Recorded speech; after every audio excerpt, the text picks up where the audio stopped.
However, I can promise you that today's discussions will be orderly. I'm chewing on the bone that is local government autonomy and driving home the point of why it matters. This orderliness is merely a reflection of the times, Zuma.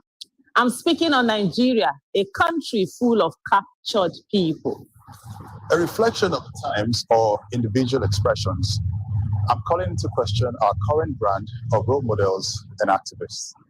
Aisha, you may not be surprised to know that you feature prominently in this. Bring it on. Well, no surprises there. But we wait to hear how this case will be settled. My issue is with wrong priorities at a time where body they pain everybody. Now me talk. I've titled it Much Ado About an Anthem. Much ado indeed. So this edition come with a fire hazard warning. Perhaps a repeal of the pension laws will cool temper a bit. I've been making a case for it. We don't shy away from the issues. We tackle them head on. Settle down and prepare to unpack matters with us after the break.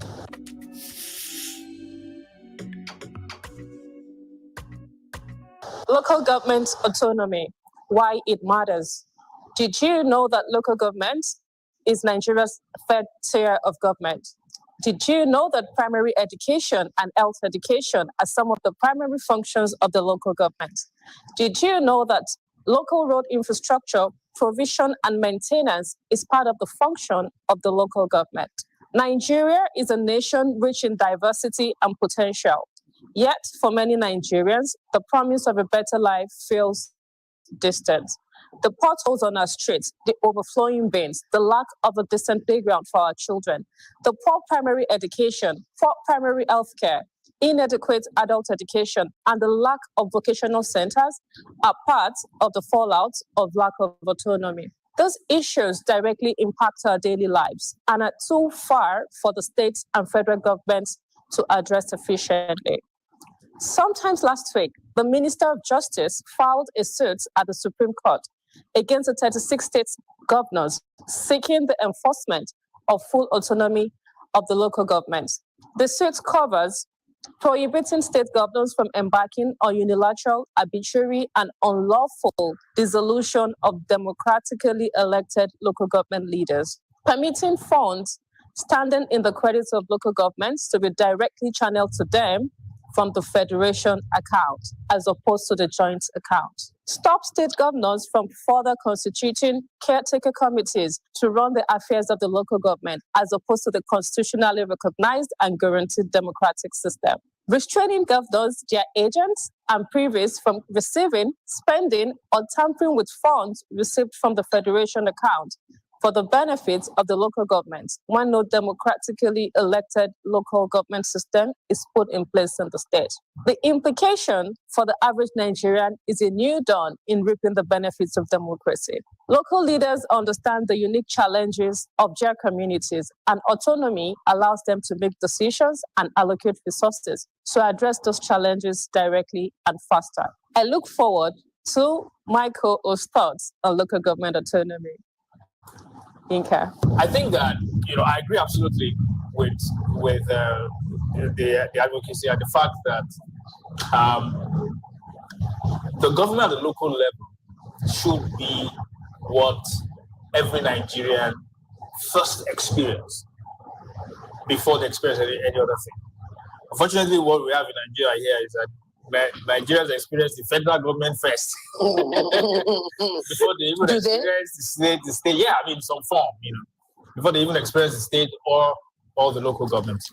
And we need to review this and look at how we can bring this home.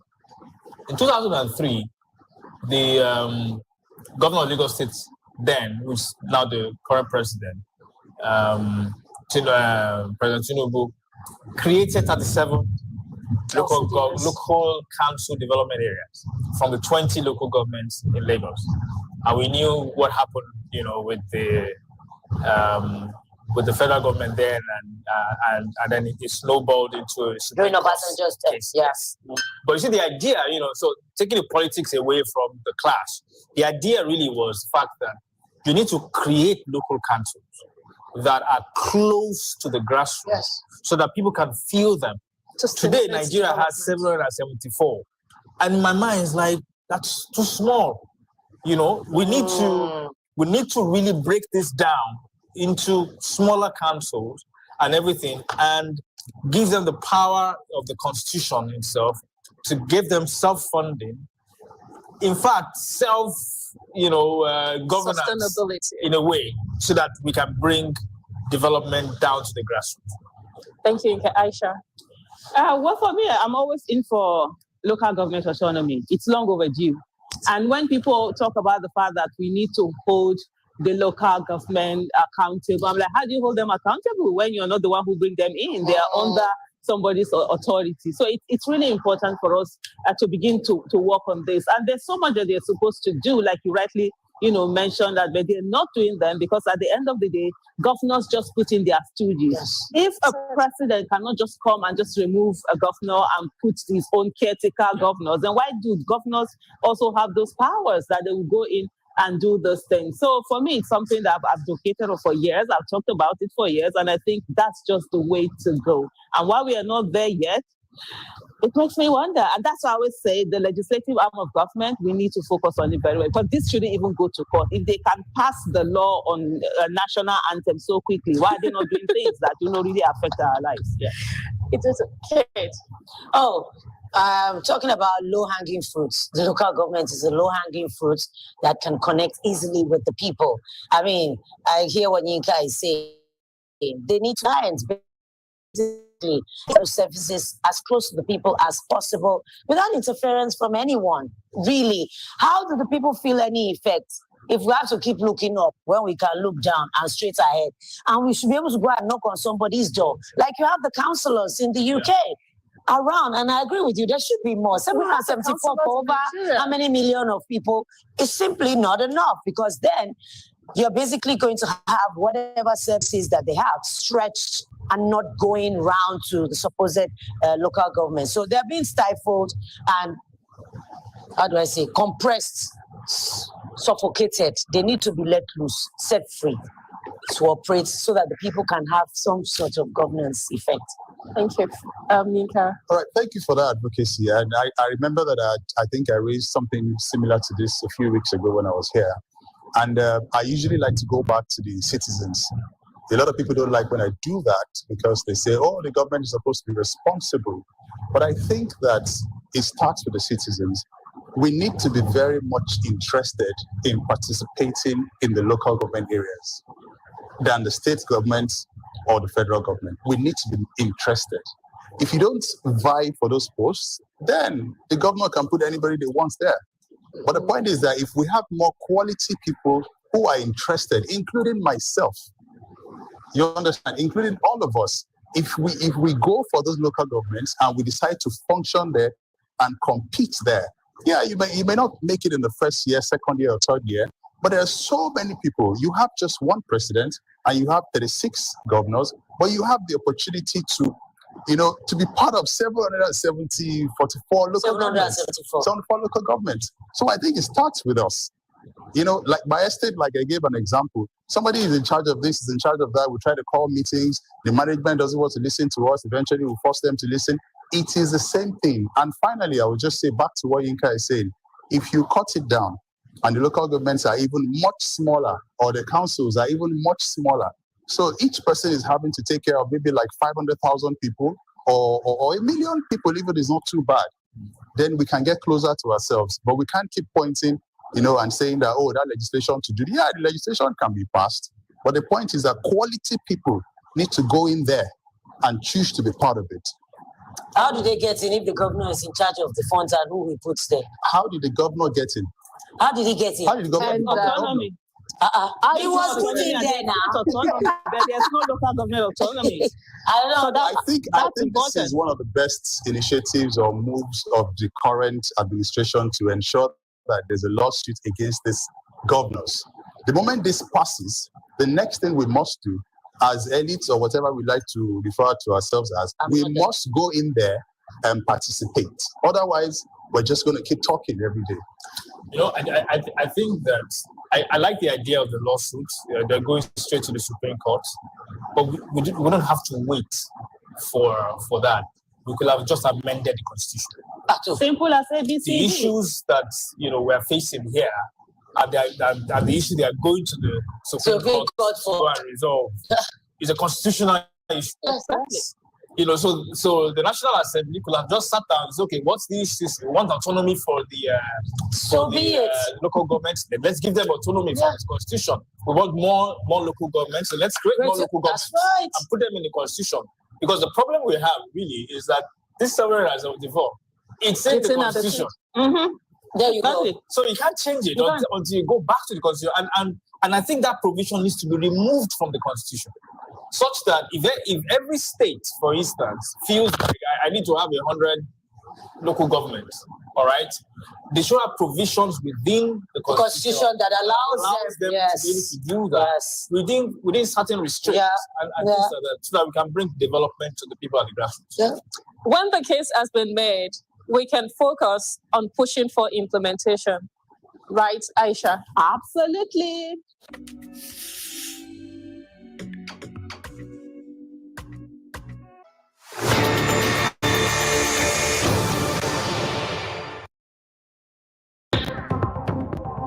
For decades, the Niger Delta oil-producing region has suffered losses from oil theft and pipeline vandalism, which has led to Nigeria losing billions of foreign exchange worth of crude. But with the engagement of Tantita Security Services, pipeline vandalism and oil theft has reduced significantly.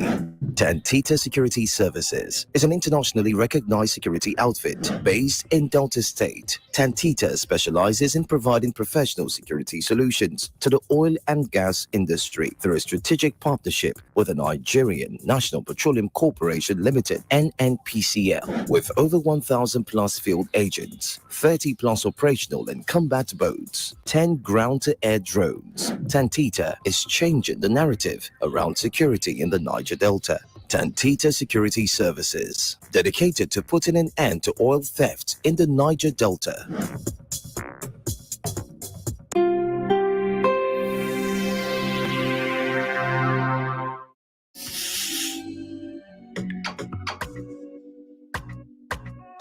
Nigeria, Nigeria, my country, a country full of captured people.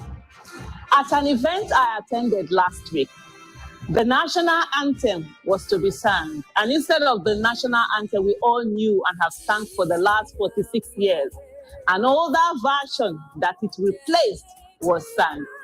And I refused to stand to honor that anthem. There was no discussion, no agreement that the national anthem needed to be changed. Some elected politicians, and even those that foisted themselves on us, decided they were going to change the national anthem, and they did. They had their way. I will have my way. The right they had to make such decision is the right I have not to stand.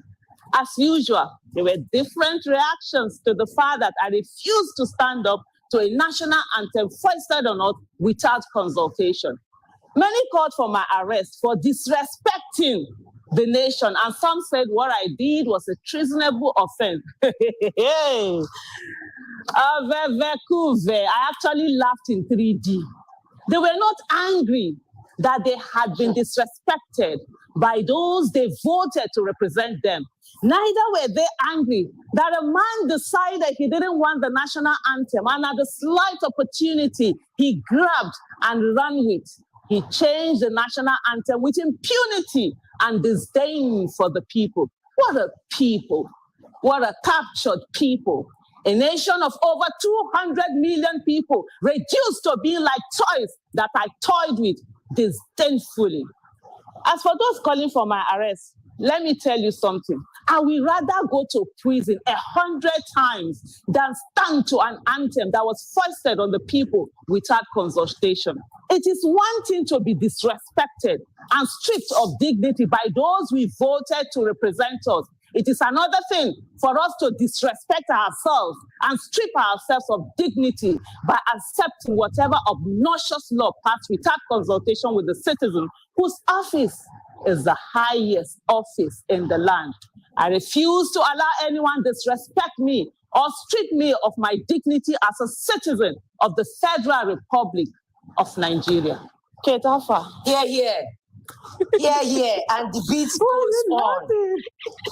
I just want to say that I don't think the people had much of a choice in terms of their votes being counted. So these people do not care about consideration for the people, for their opinions on whatever.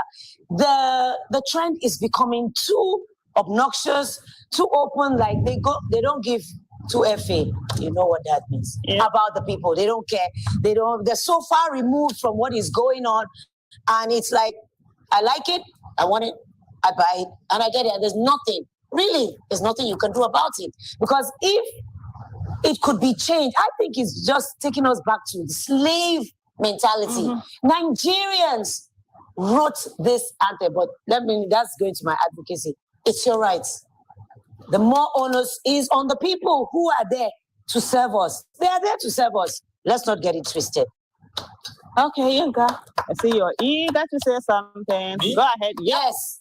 Actually, Yinka by my side. I actually thought I was just going to be a spectator. Why will you be a spectator at the table? At the table. At the table, spectator is on the other side of the screen. Okay, I think that it was a lost opportunity for the government in the way to which the law was passed and the anthem was changed. I think that, and I agree with you that similar to what happened in 1978, where there was that, competition that gave rise to the arise of compatriots Nigerians anthem. We could have had a similar activity, a debate or a competition, whatever. Then, to bring in Nigerians to give their own ideas about it. Now, having said that, I would say that it's not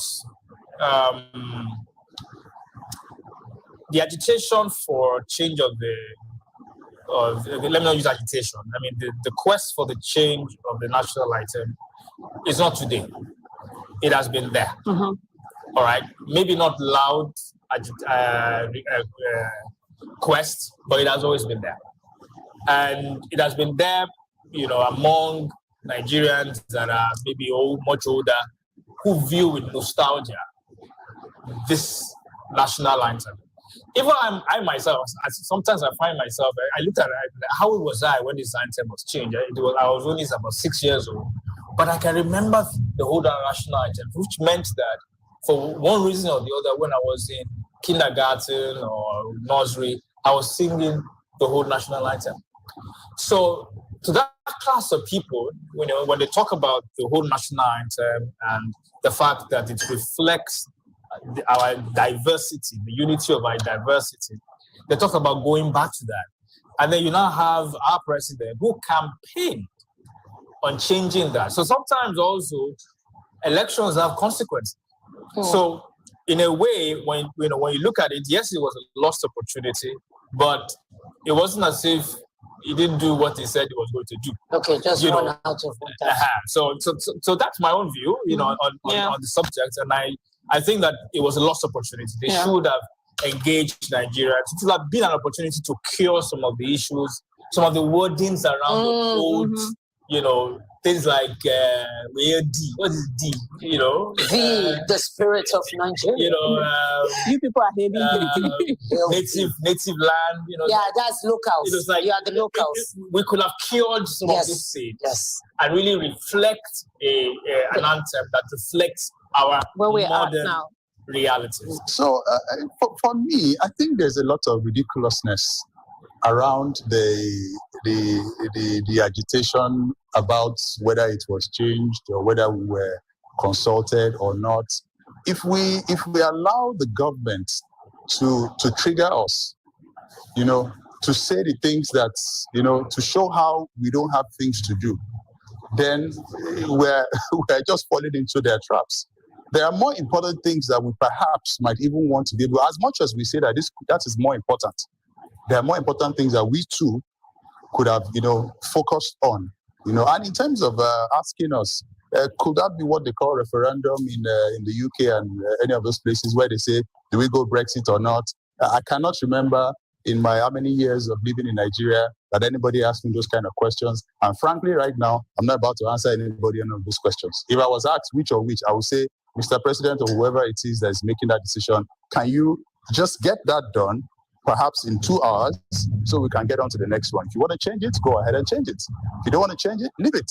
So the people don't count. So the people don't count in any way. And that is not what I said. No, you The said people do the count, person that has to but the change it should people go ahead do and not- change it. You the didn't say people do not have, like I said, in my how many years of living in Nigeria, I can't remember the last time I was consulted about things like that. but you And should when I be think of, consulted. no, I don't have to be consulted. Okay, you about, are aside. The rest of us A lot of I want Nigerians to be don't care about consulted that. about Consulted about decisions concerning me. about the national anthem. Yes, it's mine. So it's the It's same mine. thing. I'm Before I come to sorry, you, sorry, Zuma, Aisha. Yes, there are more important things to focus on, like the economy, like Which is hunger, the like point? inflation.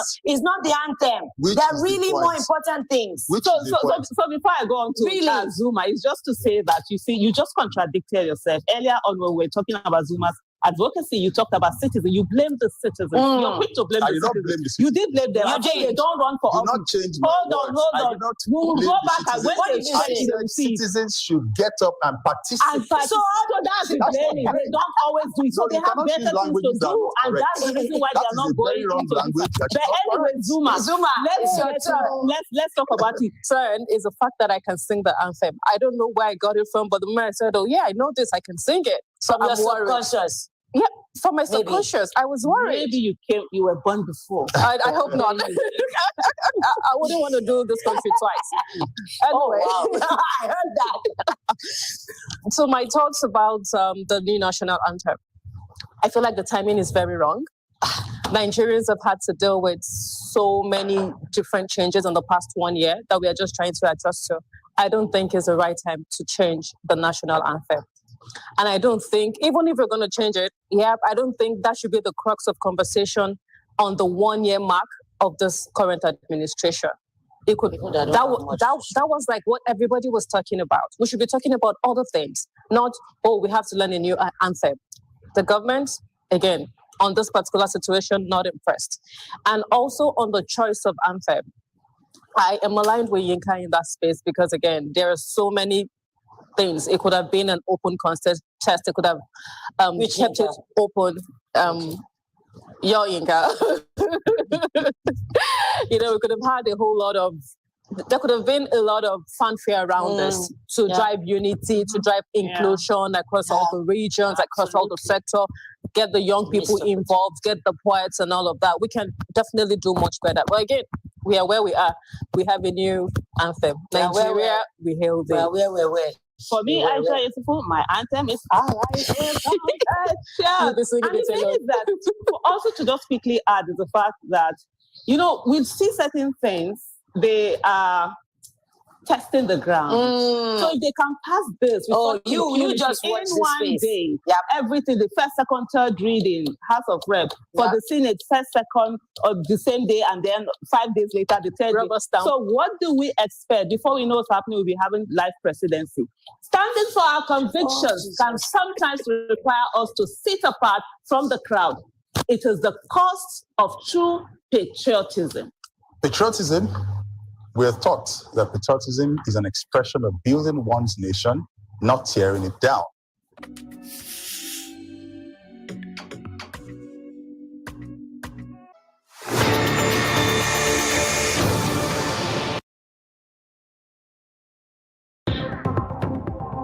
For decades, the Niger Delta oil producing region has suffered losses.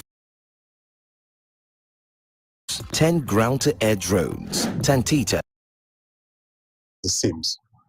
But we forget that gatekeeping is not only about shutting the door, it is about opening the door as well. And while it is more popularly known for preventing access, it is indeed very much about giving access. The actions of the popular activist Aisha Yusufu, as recently captured and shared on our own Twitter page showed her seated at an event in protest against the national anthem, while other citizens, despite their possible misgivings about it, are not the country. The behavior gives access to decadence in society. Speaking of gatekeeping, this is an example of an adult asking the younger ones not to obey the law of the land and its constitutions. The president, the office of the president, and the national anthem are different expressions and reinforcements of our sovereignty at home and abroad that must be upheld and respected. My advocacy today is that we begin to employ a more constructive and intelligent way of opposition. Social media would allow anything does not mean that we should feed it anything. It is a show of shame and outright lawlessness. And speaking of the anthem, one would have expected that a more cerebral breakdown and analysis would have presented a more solid argument. It is aching to those who say the current president is not their president. Then, who is your president? You might as well cease from spending the currency of the nation. I believe that the opportunity that social media presents is a level playing field where anyone can engage anyone. And this is a good thing as it fosters information and knowledge exchange. But what we see lately is a very weak, uncoordinated opposition that does not have genuine persuasion besides making sensational content. And the younger followers have followed suit without a role model to caution them and show them what the actual power of opposition can look like. I look forward to a Nigeria where we can engage on the real issues and do so brilliantly in order to present us with a valid reason to support the aspiration of credible and respectable opposition to the government, not throwing ridiculous tantrums in front of the whole world. No doubt we're in an attention economy, but we can leave that for the entertainers. Okay. I think my name was mentioned, so absolutely. Go ahead then. Stephen Biko, exactly. That interaction is what I don't want. Thank God that you know about that. Stephen Biko, when he mentioned that people who are oppressed, definitely was describing you. And there's something else that struck me in terms of the fact that you contradicted yourself. On one hand, you say, okay, the national anthem is different from the office of the president, and then you go on down the line to talk about people who do not accept the president, then they shouldn't use the currency. When did you match the offices and all those ideology or whatever it is that you wanted to match? And what I found surprising was how you were talking about opposition. If we wanted to talk about opposition to government, then we should have brought the politicians here who are in opposition for them to discuss and not talk about them when they are not here at the table to be able to talk back to you too. And when it comes to issue of role model, fine. There were how many people there who stood up? Why are you not discussing them and telling us how they have been so much of a role model to you? And the thing is that people must not abdicate their responsibilities of occupying their office of the citizen. They must not abdicate their responsibility of being citizens. If we have captured people who are willing to be captured in Baby, you have a right to be a captured citizen. I don't want to be a captured citizen, and so I won't be. So the issue of role model is for you to go on and be that role model. First of all, you called me an activist. I'm sorry, I'm not an activist. I'm an active Nigerian citizen who refuse to be silenced, who refuse to allow people who are the same. No Nigeria is more Nigeria than any Nigerian. And of course, those people will not strip me of my citizenship because that's exactly what you're trying to do. And for the younger generation, you see what has happened.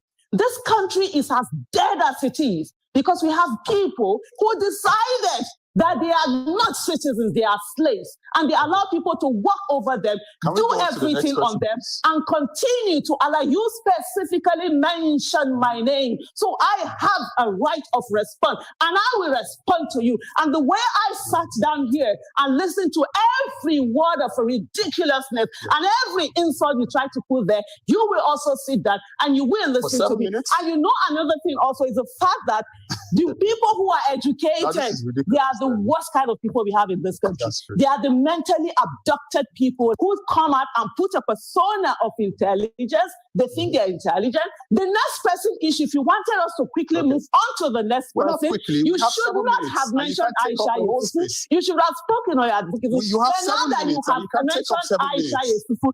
I'll cannot borrow your time. take on And 7 now that you minutes. have mentioned Aisha Right. Yesufu, you Everybody will has listen to given her Aisha time, Yesufu, then that's and you fine. will not interrupt Aisha Yesufu the same way Aisha Yesufu sat down and listened to you. Okay. And so for the younger generation, we have a country that is messed up. We now have gotten to a stage where our children are stateless.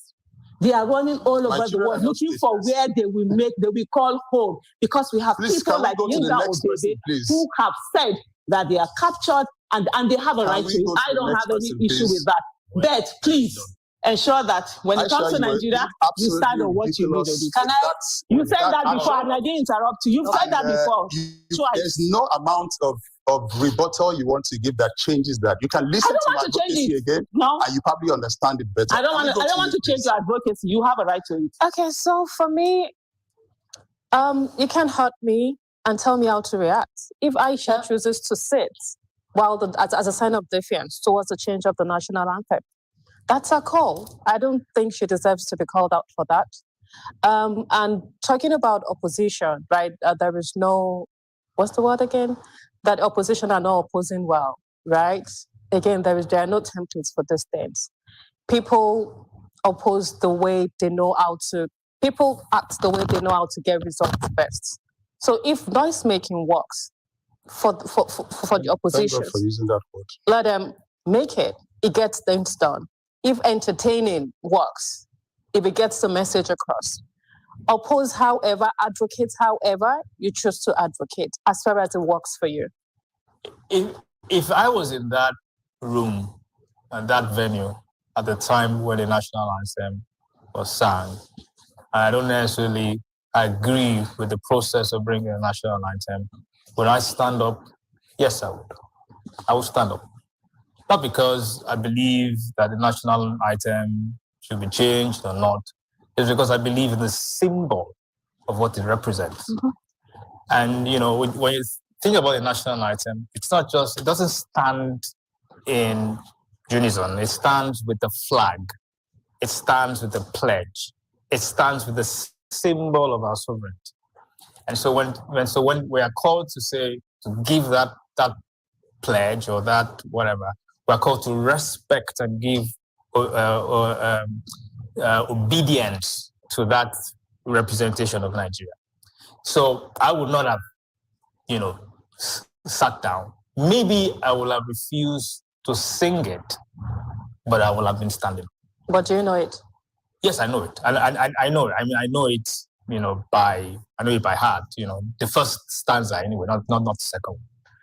And I think that that is what Yinka's or Obebe's advocacy is about. I want to go away from all the ridiculous name calling. Exactly, because a lot of name calling there and this thing. I think that sometimes this is the problem we have, that when we want to have adult conversations, when it starts up with name calling, exactly, it will only it takes away. It doesn't go well. We can have this conversation. And there's a lot of conversation we can have about this subject. Absolutely. The process was problematic. All right. You can't pass a law in 4 or 5 days. Okay, from first reading to the end of it. It doesn't work. I mean, there's a problem with that in itself. It's a law. Yes, we agree it's a law. We agree that we are not lawless people. We are obedient, law abiding citizens. And so we must obey that law. But when you look at the many issues that we have in this country, we have inflation that is skyrocketing. Full inflation is going away. We have insecurity. We have this issue of the local government autonomy that they could have done with amended the constitution. Those are more pressing issues that the process, this fast-track process could have solved. So there's a lot of conversation that we can have around that process. And I think that maybe what you guys trying to say is that your advocacy or your defiance could have been much higher than that. But then, I'm Yinka Ogunubi. Exactly. You are Aisha Yesufu. And you have your brand of, Defiance. Defiance. And it works for you. If I try what you did, it will work for me. And I think that it didn't work for her either. And I think that's my position. There's a whole advocacy on me instead of the people who stood. Yeah. My own is, you guys ended his advocacy with, let's leave the attention economy to entertainers. We work really hard. It's not just Exactly. There's a lot, no, I'm taking that one personal, but a lot goes into being an entertainer. It's not just about optics and attention. No, I take exception to that, but it's okay. I don't think Aisha is the problem. She has handled herself. I cannot speak for her. I will not speak for her. I am my own person. But you mentioned decadence, and I said decadence is something that lawmakers engage in freely every day without recourse to anyone. Our passport, we're not respected abroad. We are not. Once you show the green passport, you can literally see the faces of the people. They see you as somebody who is shady already. Ghana is being visa free. And trust me, the young people actually have eyes and can see what is going on. That's all I have to say. Okay, thank you very much.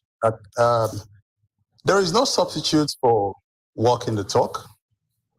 Engagement on issues begins here at the table. You got that right, Yinka. But then why do we fail to engage on the issues that matter and major on the minors?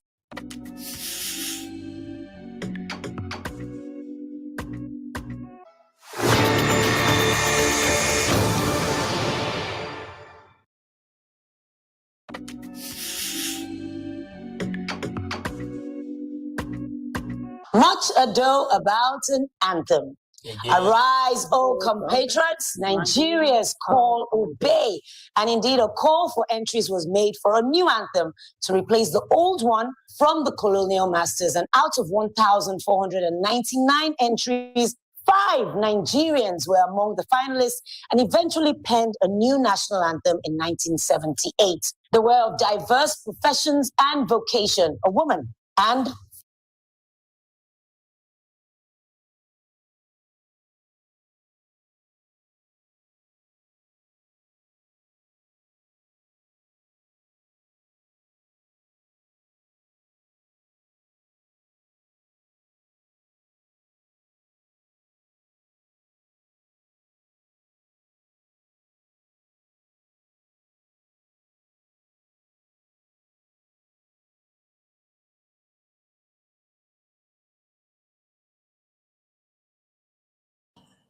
Good morning.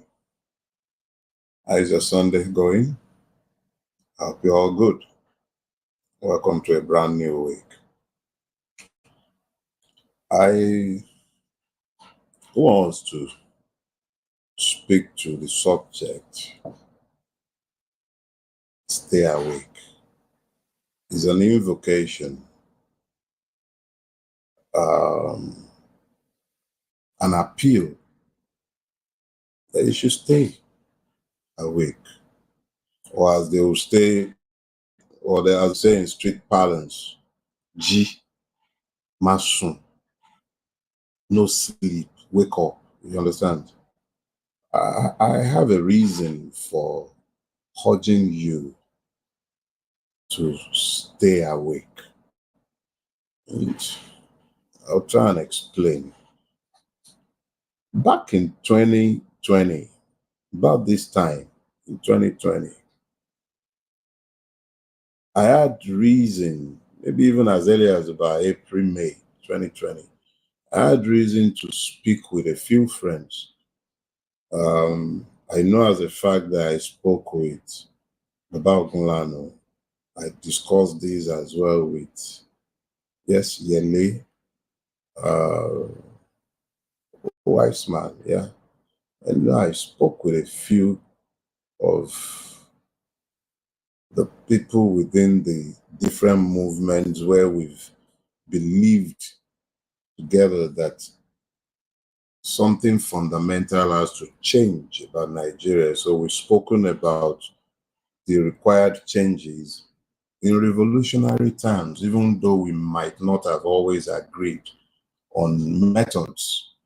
And I spoke with people either together or as individuals, but I know that it was very common for me to have spoken in those days, in that season, like the second and early third quarter of 2020, that we were sleeping through a revolution.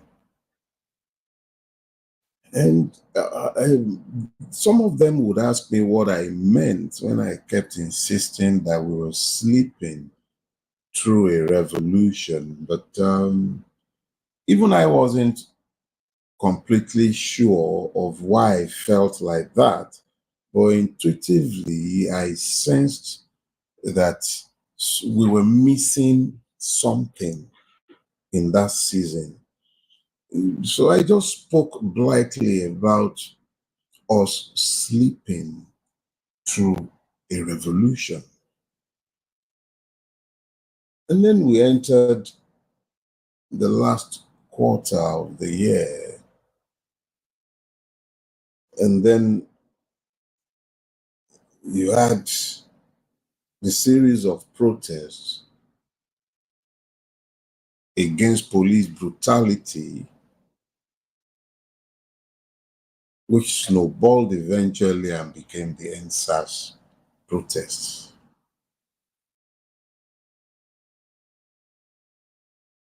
I've been to a few rodeos in my time. And those with whom I went through universities will attest to the fact that I'm probably one of the earliest to speak against protests. I've never been a believer in protests, not necessarily because I don't believe in change, but because I really don't believe that there's any point in protesting to a system that will not change. So instead of speaking to a protest, I've always believed that set out the revolutionary parameters of engagement with the system and know that these are the parameters behind which you are uniting the people so that they might demand a change. So that when the system might have been removed, this is what should be replacing it, and the people themselves should have clarity as to exactly what they are signing on for. This has always been my own belief. I don't believe that you can. What's the point of protesting to a deaf person who is equally completely blind and is uncaring about your feelings? You are protesting to somebody who is taking pleasure from your pains. So I've always believed that it's a waste of time, and the Nigerian state has taught me this since my earliest years. I was in Aberdeen Primary School during the Ali Must Go riot. I inhaled the tear gas.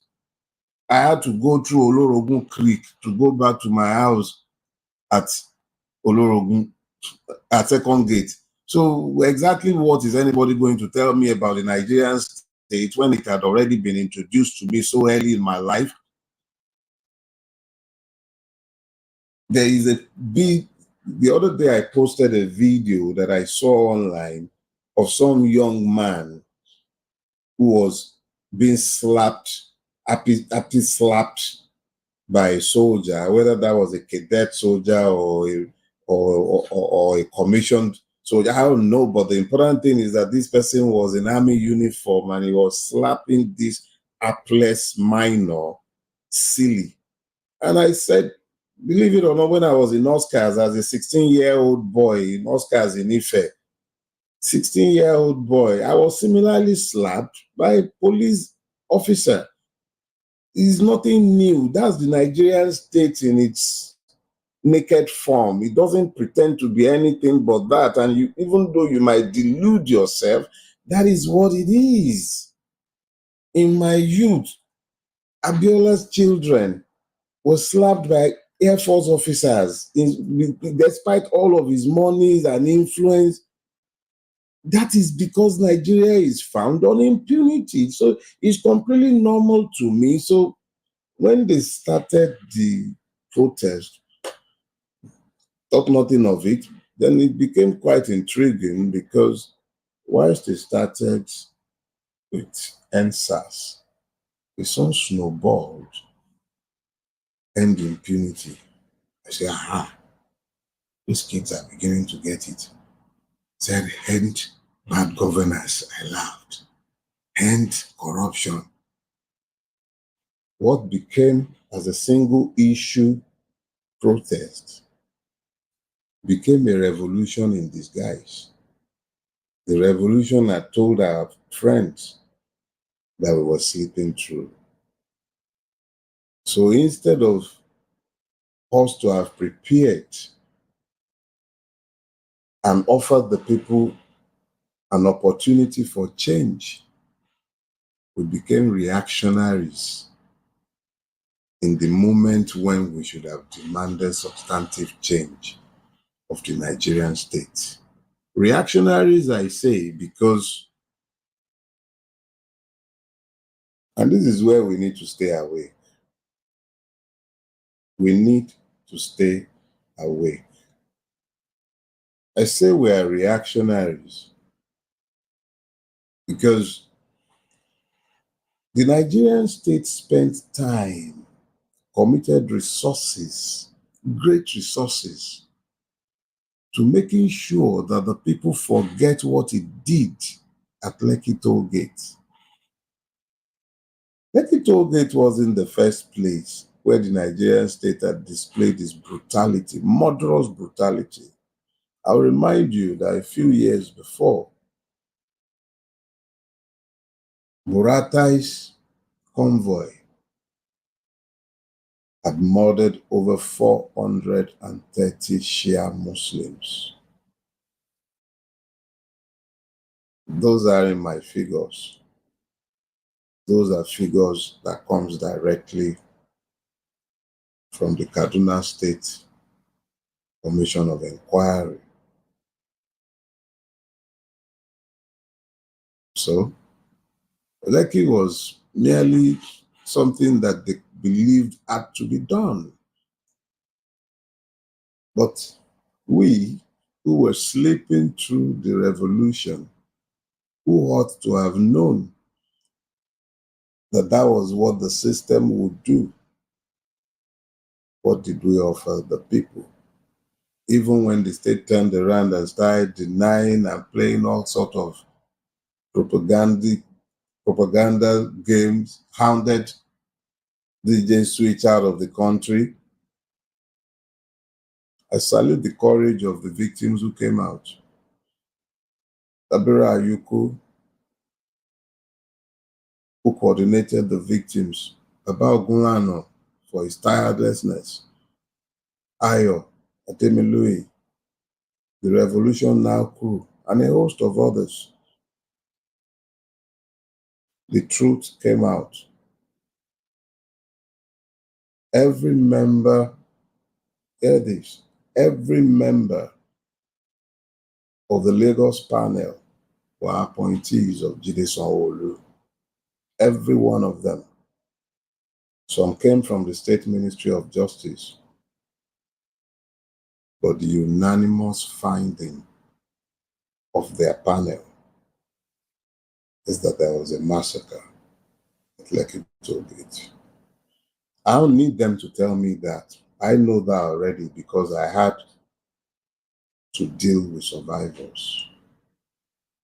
Both those who were injured, scarred for life, amputees, and those who have been psychologically affected because they witnessed and survived this. But the victims themselves, and I speak to the society,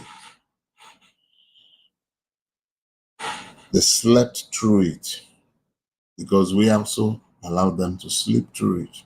The Nigerian state fed them lies, desensitized them to the humanities of the victims.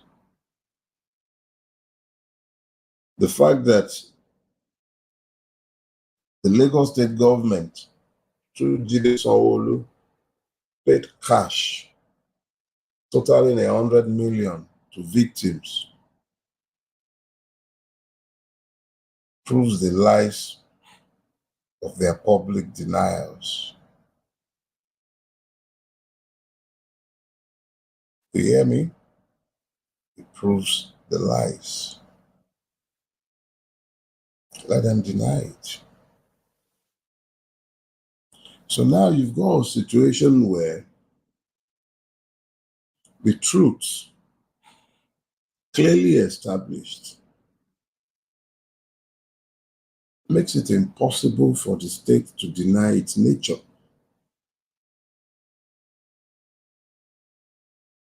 We saw all of this We saw the disconnect between the victims and their would-be liberators. Yorùbá ní wọ́n ń torí àjájà. Àjá sọ pé àwọn wo ló ń jà lẹ́ǹkùlé òun. Those on whose behalf we strive. They're so disconnected from the battle for their liberation that they even insult, assault, and sometimes fight in the armies of the oppressor to kill their would-be liberators. We saw all of this. But since we didn't have arms, and we have been decidedly pacifists, deliberately so, we had to act in some way. And that way was what informed the decision to keep the people awake. How? We kept you connected to your PVC. Different people at different levels, different organizations for different reasons in a season came after you and begged you to connect yourself to your PVC. Those of us who knew what happened at Lekki Tollgate and in many places, just as an example, because it's just one more example of what the Nigerian state is capable of. Those of us who are familiar with this will realize that in the absence of a resolve to bear arms, we have to weaponize our PVC. The system claims that it is a democracy. The first duty of a democracy is the sanctity of the vote. So we sought to reconnect you to your PVC. And because of that, we started begging you to go and register to vote. We believed that if we cannot get this peacefully on the street, we should be able to get it peacefully at the polls, because it was clear, and it remains clear, that the way and current trajectory of the Nigerian state is not sustainable. Something has to give if Nigeria is to be saved. We cannot continue the way we are, the way we already were in that season. This was clear to all of us. And it was on this basis that we sought to connect you to your PVC. Of course, the illusion of a free and fair electoral process predicated on IREV. Polling level results uploaded real time. Some of us who lived through the option A4 of June 12, 1993, we thought we were going to see it in digital form, you know. The Nigerians were finally going to be able to express their rights as citizens. Because for me, that is the foundation, your franchise, your vote, that is the foundation of your citizenship. Without your franchise, you're not a citizen. So for me, that was the first way to test the reality or illusion of my citizenship and our collective sovereignty. Even though Nigeria has a distinct and dubious honor of being the only country in the world where the state is the sovereign and not the people. Baffling, isn't it? But that's what it is. But the question is, who is the state? because that state certainly is not the collective of we. But lest I digress, let me take you back to where we were. So, the next battleground, since the protest ground wasn't going to be the battleground, since they wouldn't let it be peaceful, was the electoral process. So we sought to reconnect the people to the electoral process. And we kept you awake. And we stayed awake. And yes, we won. I say it, we won. No matter how hard anyone might struggle to rewrite history, the fact is, we won. We won so convincingly that in Lagos State, INEC till today is incapable of providing the Form EC8A, which are the polling unit level result sheets, till today. And I challenge them to bring them out. Till today. That's how convincing the victory was. And you know something else? It had them so scared that Uru had to come out to bring back Orojide. So let's not be kidding ourselves and be trying to rewrite history. We won convincingly across Nigeria. It wasn't Peter Obi that won. It was the Nigerian people. We won in Nasarawa. We won. It wasn't the Labour Party. It was the disadvantaged across Nigeria, the victims of Nigeria, across the length and breadth of Nigeria. We won. No amount of rewriting, editorial work is going to rewrite the history of what took place on the 25th of February. We won. We won. We won convincingly. We won. The quantum of our victory, I'm not INEC. If they ever elect to let IREV work, they know the quantum. Some organizations in Nigeria also claim to know the votes. I challenge those who claim they know it. Let them release it. We won convincingly. We won. The people won. It wasn't Peter Obi.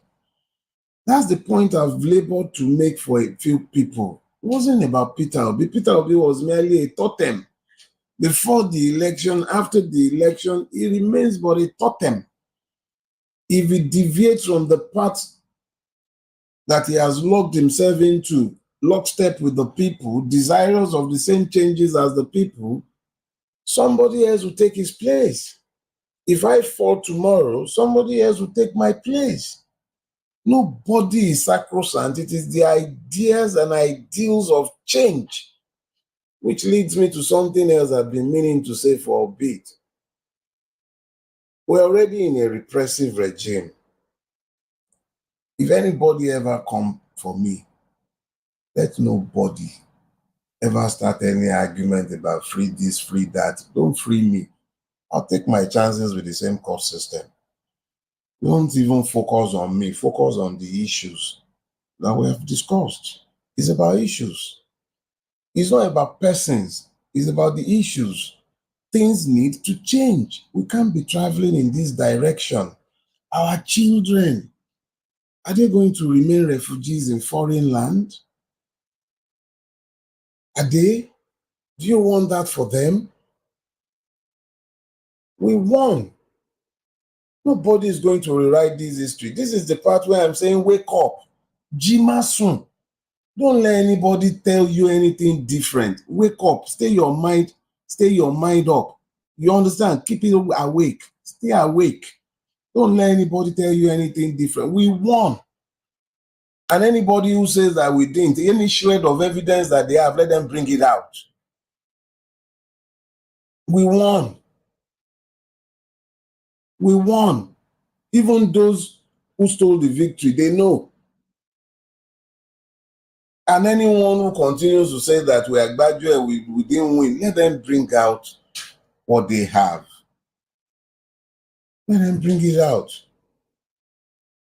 At least if they brought out something, we would have something to argue with. Even INEC has not been able to bring out a result of until date, till date. Nothing from INEC.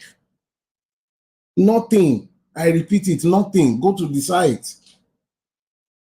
So if anybody has this and says that what we are claiming is wrong, let them bring it out.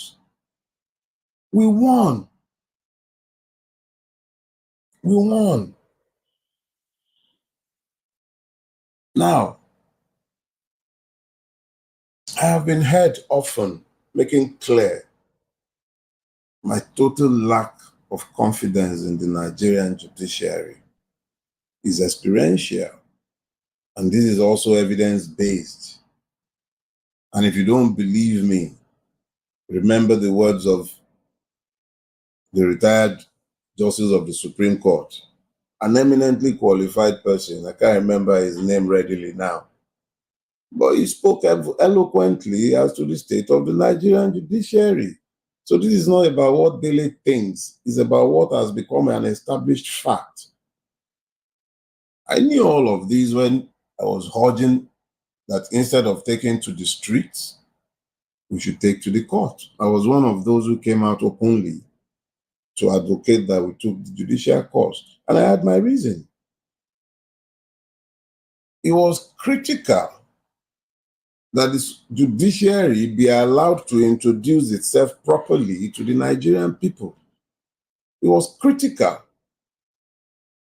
that these questions of facts and of law should be placed before the judiciary in the public space and then let it go ahead and find as it cares and adequately introduce itself to the Nigerian people. That was my belief long before the election, long before there was a Peter Obi. It was already my own conviction that when the time should come, whoever it was that the people would queue behind, that the Nigerian state would kick against, we must use the judicial system. Go and read The Imperatives of the Nigerian Revolution. That book is at least 3 years old now. That's long before there was a Peter Obi. Long before there was a Peter Obi. So it was always important that the Nigerian judiciary be brought to the market space and allowed to introduce itself for exactly what it is. And it did. It did. But regardless of what it said, fact remains, we won. The state did its bit. But the question is this: what's the end game? The end game is to keep you awake. The system has shown you its abject nudity. It has made clear that the electoral system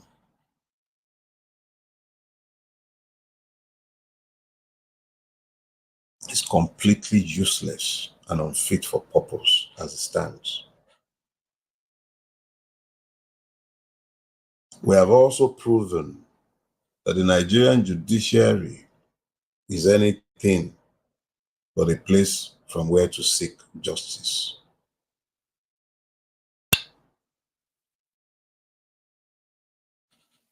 This is just so that by the time the next cycle comes around, you all stay awake in the understanding that what we seek and what we should all focus on are not persons, but substantive change to the way we do things, to the way we are, to the way we're currently living, to the choices we've made as a society. Amongst all these things that are very urgent in the Nigerian state, the president and the National Assembly found it very urgent to change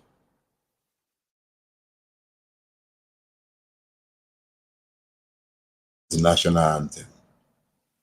That was such a legislative priority that it ran through in record time. And of course, I would imagine that they were also singing on your mandate, we shall stand, whether in their private chambers or in council. But they passed it because the president wants it. And it's a national emergency. There's a bill, there's a suit before the Supreme Court now, which is literally seeking to make the local government part of the federating units in Nigeria. I will not put anything past the Nigerian courts. If that is the wish of His Imperial Majesty, it is not impossible that that is what the Supreme Court will declare.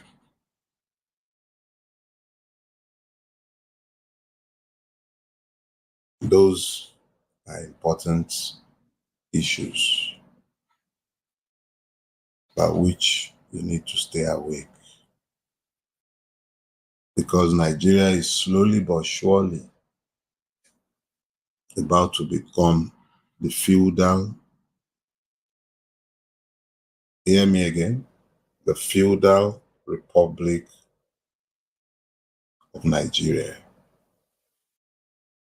Simply means that the fact of our being non-citizens, since we are not free to elect whoever we care, legitimately so, said our judiciary, and local governments are now going to become federating units in their own rights. In which case, INEC is also going to become the one that conducts elections, even for these local governments. Nigeria would have been fundamentally restructured in a manner that even makes a mockery of the current one that we are lying and calling a federation. In the midst of all of these distractions, I urge you to stay awake. G. Mason. Don't let it all be about surviving, making a living. Stay awake. Something is brewing. I don't know what is. I don't know when. I don't know how. But I know that a moment will demand pretty much of us a decision as to whether we're citizens, freeborns, or serfs. Whether we're capable of using our brains to recognize the commonalities of our afflictions and then find common purposes, or whether we would allow ourselves to be recruited to fight in the armies of our oppressors.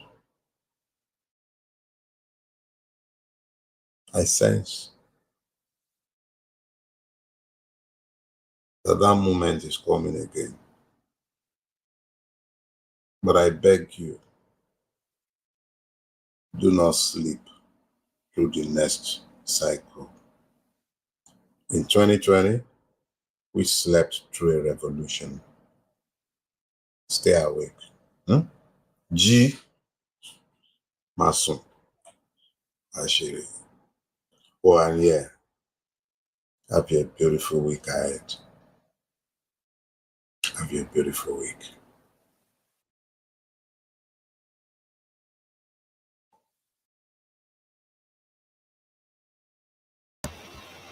Hi everyone, welcome to my show. How's everybody doing? Happy Sunday to you all. You know, I didn't think I was going to be able to do a live show today, but here I am. The issues of Nigeria keep issuing. What can we do, right? See this video of Dele Farrow to me is very sombering. It really is sombering. You know, Jima Sun. I mean, keep your eyes open. Don't sleep. That's what he's saying. Hmm. I don't know. There's something brewing in Nigeria. I don't know what it is. I don't even know how to feel about it, to be honest, because it's not very clear to me yet. Just like he's saying, there's something brewing. And I don't know whether anybody felt when he said Nigeria is soon going to become like the feudal Republic of Nigeria. That sent shivers down my spine.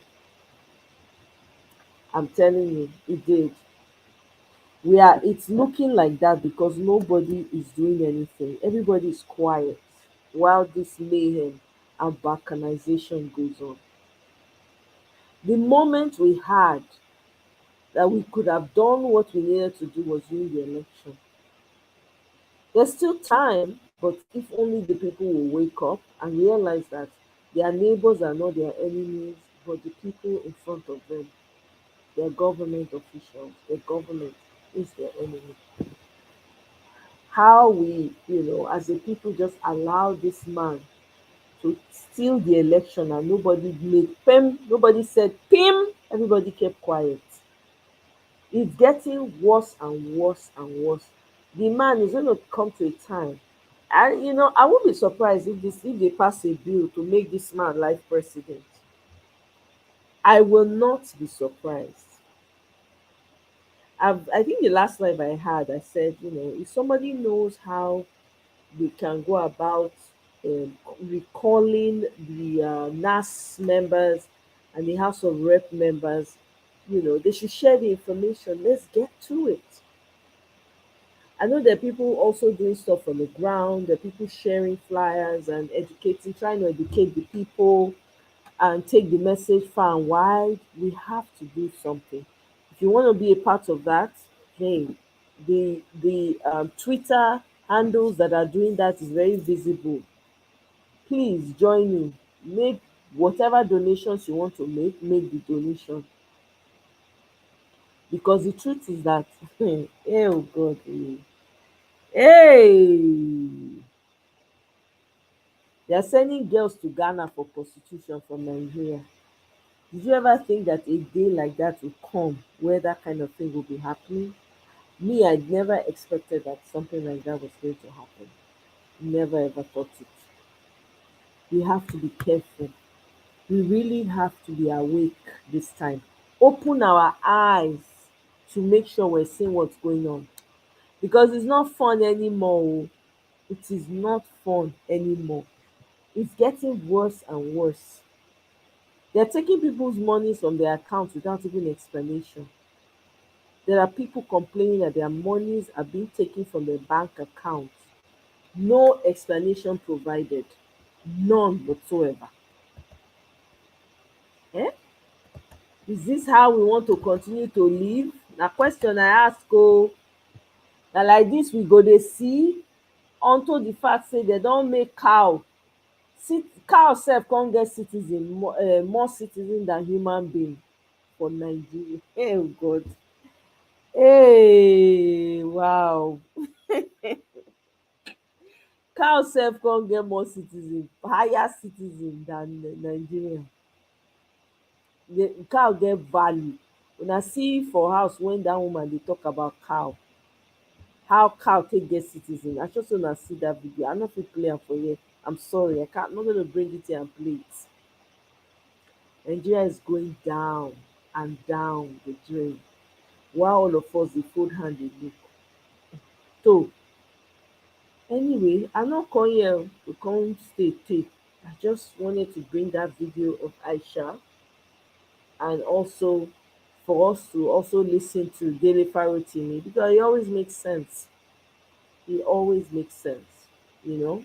So, guys, I will leave you to enjoy the rest of your Sunday, and I will certainly see you guys on my next one. Thank you for being here with me. I appreciate you all, and have a great day. Bye.